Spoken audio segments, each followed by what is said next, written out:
I'm Judy Zelina. This is the Millcreek Government Channel. Family Services of Northwest Pennsylvania is a licensed adoption and foster care agency with a strong commitment to strengthening families and transforming lives. We know that foster families come in all shapes and sizes and believe children of all ages need a stable, loving family. If you're ready to open your heart and home to a child, they want to work with you. Joining us on the program to talk about Family Services Foster Care Program, along with some other programs they offer, is Martine Barclay. She is the Family Services Foster Care Recruiter. Martine, thank you for joining us on the program. Again, it's always a pleasure. Thanks, Judy. Good to see you. Well, first off, I know every month for you is Foster Care Month. Yes. But actually, May is dedicated as National Foster Care Month. Now, this year, going past, we're a little bit through COVID and so forth. Are you doing anything special? We are. We've been, in light of COVID, trying to do things that allow people to connect, but still in a safe way. So there have been a few in-person events. There was one out in Sparrow Pond, one in Crawford that Foster Erie we were part of. I'm very thankful to be able to do that and meet some community members in the open air and be able to see people. We also have been doing a lot of virtual events. So we had a foster care Q&A on Facebook. We're trying to get the word out more and more. And we actually even had we're still having a Facebook giveaway for a $100 gift card to Cinemark theaters, so people can do. Oh, nice. Yeah, they can have you can like rent a little private screening. So it should be a fun thing, and it's just nice, truly, when we can offer those little bonuses for people, because we truly do rely on the community to spread the word, to tell people about us, to share their experiences, and I mean that's the best kind of advertisement. If just when people just are truthfully telling their story, and you happen to be a part of it. Martine, I think it's wonderful that you're able to have some of these events now more in person. Now, I know COVID presented a lot of challenges. How were you able to overcome those? In a lot of ways, I'm going to tell you that we didn't know how not to overcome them. Okay. Our foster care program itself started just a few months before COVID hit. So the bulk of our program, as we were learning how to do this, really came at the same time that we were all learning how to do this. Mm-hmm. So very, very fortunate to be able to have the technology that we do in the world, and these Zoom calls that we've become so reliant on. We meet still even often with our families through video chat. It allows them sometimes, if they've got their own little kiddos running around, not to have to find a babysitter. They can just do that. Mm-hmm. In addition, we've been able to offer trainings that way. So people are doing their trainings from their living room, from their kitchen. Their kiddos may be somewhere else, or sometimes they have a sitter there, but it's still, I don't know if you've noticed this, but it cuts down on the amount of travel time that you have. You really frees up a lot more of your day. So we've just been creative about, email and reaching out and doing what we can. Even though pandemic made a lot of things stop, it didn't make the need stop. There's still children coming into care. There's still that need. It did free up some time for people, though, to be able to do some paperwork or to think about what's really important in life. And I think that's been where we've benefited, is that people have just recognized that not everyone had the same advantages that they did. Has Family Services always had a foster program? Not per se. We had a kinship program. Okay. And so kinship is a little bit different than foster, although it can look kind of similar. So when a child is brought into the foster care system, when they are removed from their birth parents, the best option for them would be to go with a family member or someone with whom they already have a good relationship. Okay. It doesn't have to be someone who's related to them. It could be a family friend, a coach. We've had a couple teachers do it. And so if they are officially, removed, but able to be placed with that person they already have that relationship with, the trauma is a little less. They already know them. There's some familiarity. And so that's called kinship. We've been doing that for quite a while. However, this program where foster parents are reaching out to people that they don't know. They're just becoming foster parents, and then children that they don't know are being placed with them. That's been going on for about 1.5 years. Okay, all right. I thought it was relatively new, the actual foster placement into a foster home. Correct? Yes, okay. yes. The other one, the kinship care, I know a bit about that. I have done some, we were talking, I've done some shows on it, and I think it's so important. I guess people don't realize,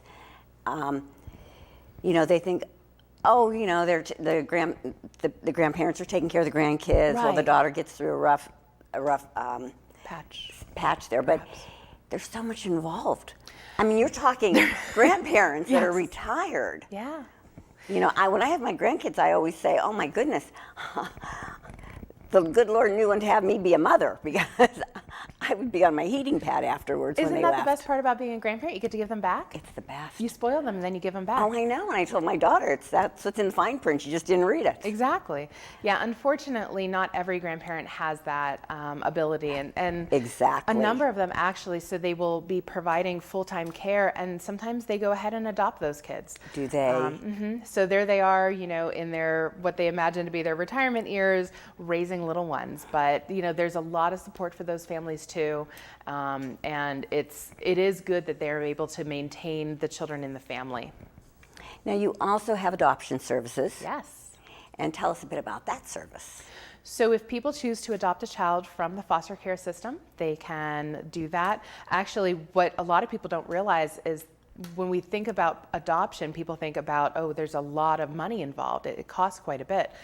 That's not true if you're doing it through the foster care system. Private adoptions cost quite a bit of money. Okay. The foster care system adoptions are largely subsidized. You pay very little, if anything, truly. So it is understanding that these children have led a life that has included trauma, regardless of why they came into foster care. Just being removed from their birth parent is traumatic.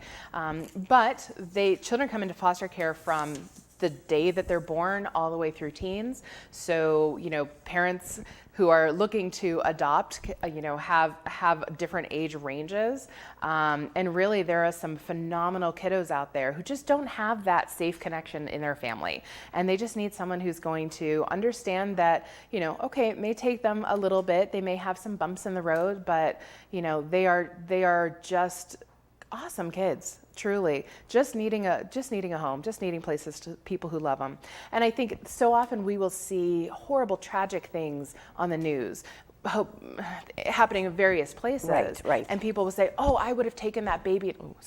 Oh, I would have taken that baby in a heartbeat, or I would have taken that child in a little bit. Would just drop that baby off to me. That's what foster care is. And that's what adoption is. So if you feel pulled for the plight of children and you would open your heart and your home to a child in need, just because you don't know their specific story yet, they're still out there. There's still someone with that exact story, and they would love to be in your home. Well, I know there are how many children right now are in the foster care in Pennsylvania? About 15,000 in Pennsylvania. Any given day, there's about 400 just in Erie. So today, there are 400 children in foster care in Erie. And about every week, about 10 children come into the foster care system in Erie. 10 every week? 10 every week. Wow. I guess I didn't realize. There is quite a need There is for quite a your need. services. Yes, and it is an average. So there are some weeks where it's less than that. But honestly, a couple of weeks ago, in 2 days, we had 16 children come into care. Did you really? Yeah, 2 larger families, and by the time things are happening, it's all happening very quickly, unfortunately. So between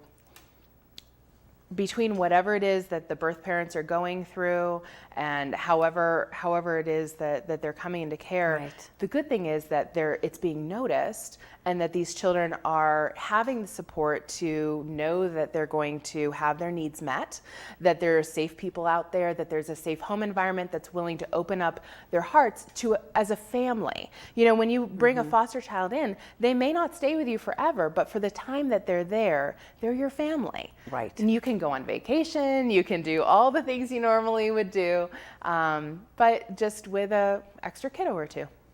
Talking about safe environments. I know if someone decides they want to be a foster parent, they would call you and they'd say, you know, I've been thinking about this. I've got a lot of room in my house. I have a lot of room in my heart. Yes. Okay. What exactly is the process that you would be able to make sure that these children are going to be placed into a safe environment?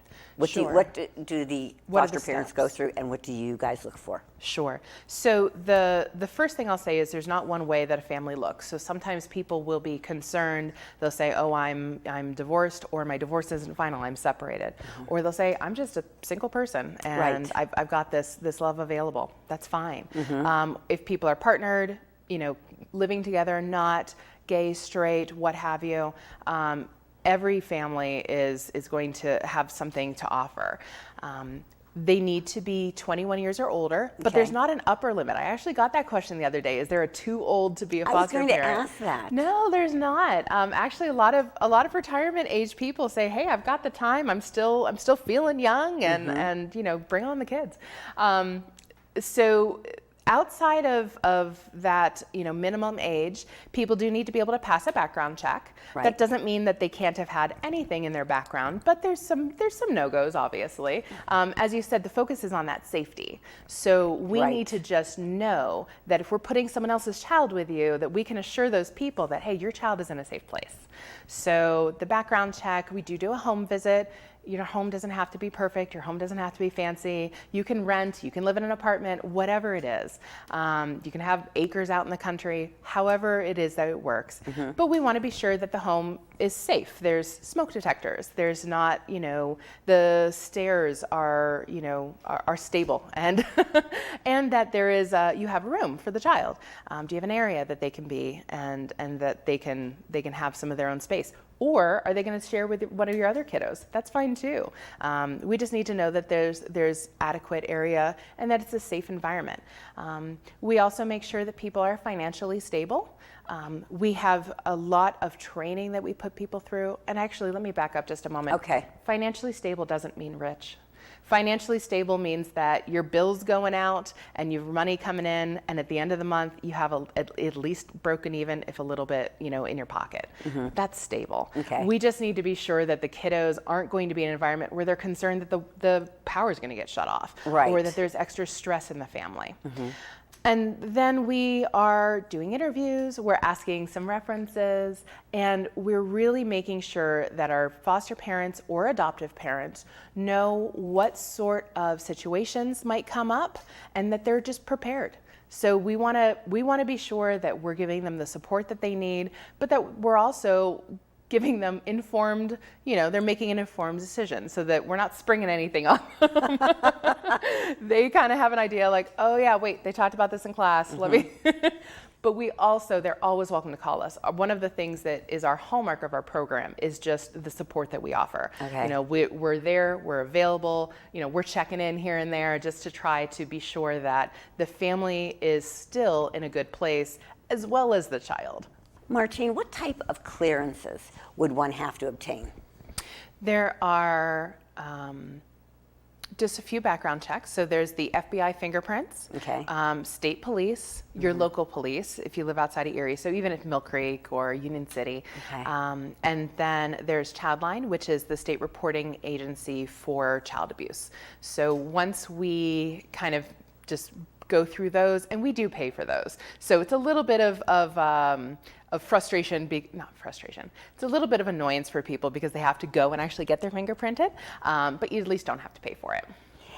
And then there's training involved. Yes. How long is this training and what is all involved? What's the time period? Sure. So the training that we do is called PATH, which stands for Parents as Tender Healers. And PATH is an 11-week course. It's 33 hours total, which sounds like a lot, but it's Thursdays from 6 to 9. It's really, you know, a good time frame. It's a digestible amount of information each week. And we just kind of talk through where the children come from, what sort of traumas they may have gone through, the role of a resource parent, whether that's foster or adoptive, how the children who have gone through this may have some challenges with maybe what we would ordinarily relate to in terms of discipline. So there's some just tips and techniques, like if this isn't working pretty well, maybe try this. Okay. And why it's so important to engage your own support system. It really does, it sounds cliche, it really does take a village. Parents can't do it alone, foster parents can't do it alone. And so having others, whether in your family or in the community or just friends, who are willing to help you out, thinking of those things ahead of time really maximizes people's success. So we want to be sure, again, that we are preparing people for what's to come, that they understand how the birth parents are feeling through this whole thing too. Right. Because the goal is going to be reunification. We want these kids to be able to go back with their parents. So there's kind of that, perspective taking as well. And then they have a sense of, okay, if they hit a little bit of a struggle, or because, every child has struggles, when they know maybe how best to advocate for that child, what services are there, even in the schools, to help them out if they're struggling, and how also the family can really benefit. So we look at not just those parents, but any other children in the family. Okay. We're not ignoring those other kids too. We want them to have a positive experience. Right.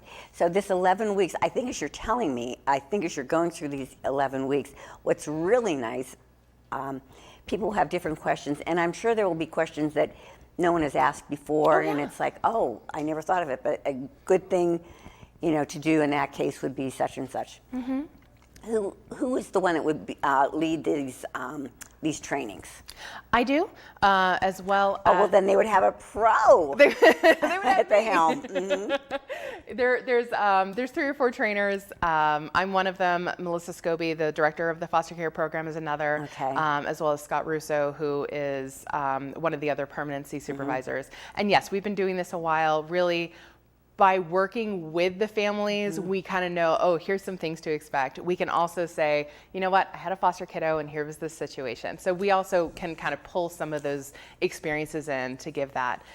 The other thing I wanted to mention, when you were saying people might have questions and that, the community that gets built up as you go through the class with someone else, that's also really important. I bet. And I bet it's awesome, the dynamics of the group, especially after the 11 weeks. Mm-hmm.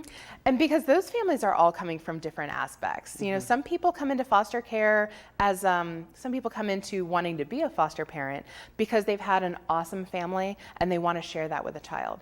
Other people have had a really rough life and have had some experiences. They may have been in foster care, they maybe should have been in foster care, and they just know they can relate and they want to be able to provide a stable environment for a child who's been in that situation.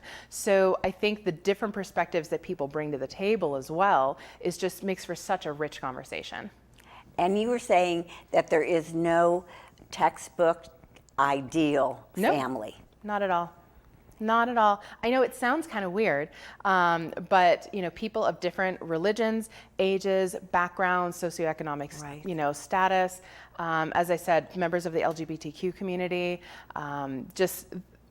There's so many kinds of people in the world. And that also means that kids are coming from so many different kinds of families that we just need a variety. We need people who make up different ethnic groups because we want children to be able to see themselves in caregivers. We want to be able to help everybody develop the kind of cultural and just overall needs that they have. And so we have people who have come from other countries and they're willing to be foster parents or reach out. I think that's phenomenal. It really adds so much. I think listening to you, the common denominator for a caregiver is care, concern, and love. Yes. Yeah. I mean, that's at the bottom line. It really is. Yeah. And the ability to kind of keep an open mind, maybe be a little flexible. There are some great characteristics that make for a successful family. A lot of it you can learn. Keeping a little bit of a sense of humor, being able to be a little flexible, but also to help to provide consistency and routine. And outside of that, just a whole lot of love. Martine, can you relate to me and to the viewers some of your success stories? Oh my goodness, there's so many success stories. Yes. We could be here 2 days, We if could. not more. We could. How much time do you have, Judy? No, we have had families who have kind of wanted to adopt, struggled with finding the right kiddo for them, and instead turned to foster care, and through that found the perfect child to adopt. Oh my goodness, isn't that wonderful? It is. We've certainly had people who have opened up their home to a child that is not what they imagined. Sometimes, we always let our foster families tell us what age range they prefer. They can turn us down for any placement. But if somebody says like, oh, I'd really like 0 to 5, and then we've got a 6-year-old, I might call. And we've had people who said, oh, I really just want the little ones, but then a sibling came into care who was a little older, and they took that sibling in as well. Oh. And we're able to keep those siblings together. Yeah. I think those are a lot of really great successes. You know, when the children can be reunified and they have been in that foster parent has stood in the gap, has given them the kind of love and consistent family they've had, just like a normal life, Right. as much as they can, and then they're able to go back and that family's succeeding, that's a big success. Martine, what would you say to a family who is interested in becoming a foster parent? I'd say call me, email, go on our website, reach out. I understand that everyone who contacts isn't ready to necessarily like, okay, I'm ready to sign on the dotted line yet. That is fine. They just kind of want maybe some They information. just want some information. Ask me your questions. People often, I find, start off with all the reasons they think I'm going to reject them. They're like, oh, I'm too old. I have a pit bull. I don't own my own apartment or my own house. They start off with all of this. And as we kind of talk through it, I think it allows them to relax and imagine themselves in that role. So whether you're absolutely sold or you're just kind of considering it, or you think like, well, my husband and I need to talk a little bit more about this, but I want to have some information to kind of bring to that conversation, whatever it happens to be, just reach out. There's no commitment and there's no fee. We don't charge people to be foster parents. We're helping them to do it. And then people do get paid a stipend for every day that a child is placed in their home. So there's financial things that help them out to be able to do it. That's also why they don't need to be financially, perfectly rich. And how can we help you? Even if someone doesn't become a foster parent or something, the organization, how can we help you? Truly, I think spreading the word is the best thing. Okay. So if fostering isn't right for you or isn't right for you right now, letting other people know about the program. If you follow us on Facebook, sometimes we do have things that we need, and we'll put that out there so you can pack bags that would help the children. There's certain times we ask for some donations, but I would say just letting people know that no matter what their family looks like, we would love to be able to talk to them about being a foster parent. And where can we learn more about the foster program with Family Services?